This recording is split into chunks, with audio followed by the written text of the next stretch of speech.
स्वागत है आप सभी का हमारे चैनल एग्जाम फॉर ऑनलाइन में। आज हम लोग क्लास 12 के बायोलॉजी का 5 महत्वपूर्ण प्रश्न पढ़ेंगे। तो चलिए प्रश्न स्टार्ट करते हैं। पहला प्रश्न है, अलैंगिक जनन मुकुलन से आप क्या समझते हैं? अलैंगिक जनन मुकुलन से आप क्या समझते हैं? आंसर है, इस प्रकार के जनन में जनक के शरीर में कोई बल्ब सरीखी प्रवर्ध निकल आती है जिसे मुकुलन कहते हैं।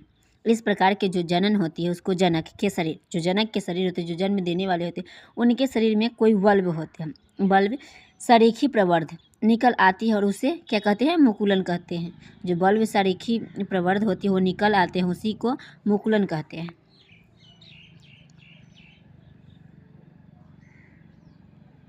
अगला प्रश्न है, पुंपूर्वता से आप क्या समझते हैं? इसके लाभ बताएं। आंसर, पुंपूर्वता द्विलिंगी पुष्प में परपराग के लिए एक स्थिति है जिसमें नर जनन भाग मादा जनन भाग से बहुत पहले परिपक्व होकर पराग कण को मुक्त कर परपरागन को उत्सर्जित करता है। क्या करता है कि द्विलिंगी पुष्प में परपरागन के लिए एक स्थिति है और उसमें नर जनन भाग मादा जनन भाग से बहुत पहले ही परिपक्व होकर परागकण को मुक्त कर परागन को उत्सर्जित करता है।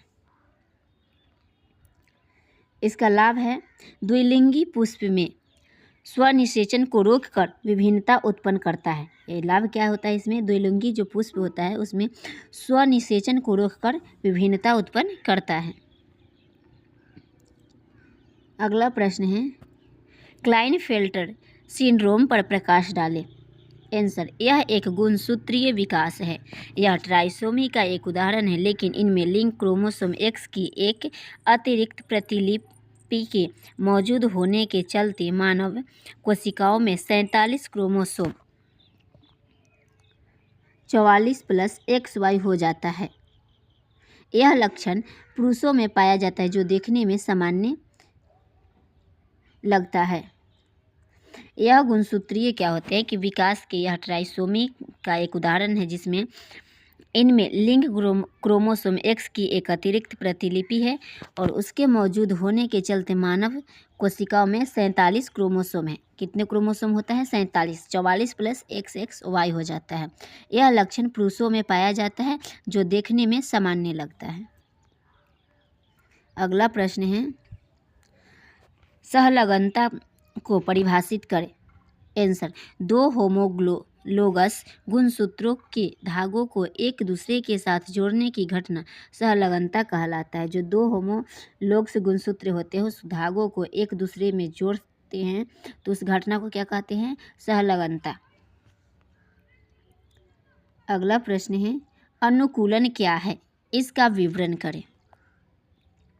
इसका आंसर है, सफलतापूर्वक जीवित रहने तथा प्रजनन करने हेतु किसी जीवधारी का अपने वातावरण के अनुरूप ढालना ही अनुकूलन कहलाता है।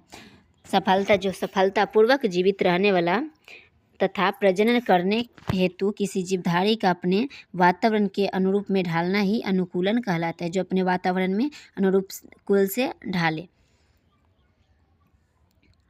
परंतु अनुकूलता का प्रयोग किसी ऐसे लक्षण के लिए किया जाता है जो उसी जीवधारी को अपने पर्यावरण के अनुकूल बढ़ाने में मदद करता है। लेकिन इस अनुकूल का प्रयोग कहाँ करते हैं हम लोग? अनुकूलता का प्रयोग ऐसे लक्षण के लिए किया जाता है जो उसी जीवधारी को पर्यावरण के अनुकूल बढ़ाने में मदद करता है।